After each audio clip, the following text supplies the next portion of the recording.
சொர்க்கத்தின் கனி என்னன்னு நம்ம எல்லாருக்குமே தெரியும். அதே மாதிரி நம்ம ரசூல் நாயகம் ப்ராஃபெட் ஸல்லல்லாஹு அலைஹி வஸல்லம் அவர்களுடைய ஃபேவரட் சுன்னா உணவான ஒரு உணவை பற்றி தான் நம்ம இன்றைக்கி பார்க்க போகிறோம். இந்த உணவோட மகத்துவம் என்னென்னா, இந்த உணவு உட்கொண்டோன்னா நம்ம மன அமைதி அடையும்.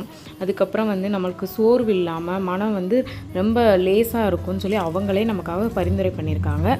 அந்த உணவு எப்படி பண்ணலாம் வாங்க பார்க்கலாம். அதுக்கு முன்னாடி இந்த ரெசிபி சேவ் பண்ணிவிட்டு பாருங்கள். பார்லி 2 டேபிள் ஸ்பூன் எடுத்துக்கோங்க. அதை நல்லா ஃபைன் பவுடராக மிக்ஸி ஜாரில் அரைச்சி எடுத்துகிட்டு வந்துடுங்க. அதுக்கப்புறம் 4 டேட்ஸை 1/2 கப் மில்கில் நல்லா ஊற வச்சுருங்க சூடு பாலில். அதையும் நல்லா பேஸ்ட்டாக அரைச்சிட்டு 1/2 லிட்டர் பாலில் நம்ம பவுட்ரு பண்ணி வச்சுருக்க பார்லி, அப்புறம் டேட்ஸ் பேஸ்ட் அரைச்சி வச்சுருக்கோம் இல்லையா, பால் ஊற்றி அதையும் மிக்ஸ் பண்ணிவிட்டு லைட்டாக சால்ட் ஆட் பண்ணிவிட்டு நல்லா ஒரு விஸ்க் வச்சு நல்லா விஸ்க் பண்ணி எடுத்திங்கன்னா 10 மினிட்ஸில் சூப்பரான ப்ராஃபெட் ரசூல் நாயகம் அவங்களுடைய ஃபேவரட் சுன்னா ஃபுட்டான தல்பினா வீட்டிலே ஈஸியாக ரெடி பண்ணிடலாம். கண்டிப்பாக ட்ரை பண்ணி பாருங்கள். இந்த ரமலானுக்கு மிஸ் பண்ணிடுறேன்.